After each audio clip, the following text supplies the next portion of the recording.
আকসা আল্লাহুম্মা ইহফাজিল মুসলিমিন আল ফিলিস্তিন। এই জন্যই কারবালার চেতনা এখনো বিলুপ্ত হয় নাই, উহুদের চেতনা এখনো বিলুপ্ত হয় নাই, বদরের চেতনা এখনো বিলুপ্ত হয় নাই, তায়েফের চেতনা এখনো বিলুপ্ত হয় নাই। এখন বলবেন হুজুর কেমনে এটা আবার বিলুপ্ত হয় নাই কেমনে? হ্যাঁ, কেমনে বিলুপ্ত হয় নাই শূন্যতান।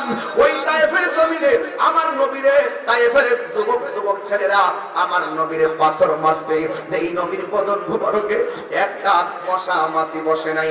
ওই তায়েফের তাগড়া যুবকেরা আমার নবীরে গায়ে পাথর মারছে, কিন্তু আমার নবী ডাক দিয়ে বলছে, এ তায়েফবাসীরা, তোরা আমারে এমন ভাবে মারিস না, তোরা আমারে এমন ভাবে আঘাত করিস না।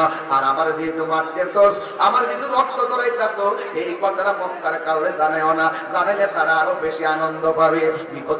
বিপদে পড়লে যেই মানুষগুলা খুশি হয়, আবার দ্বিতীয়বার বিপদে পড়লে সেই মানুষগুলো আরো বেশি খুশি হয়।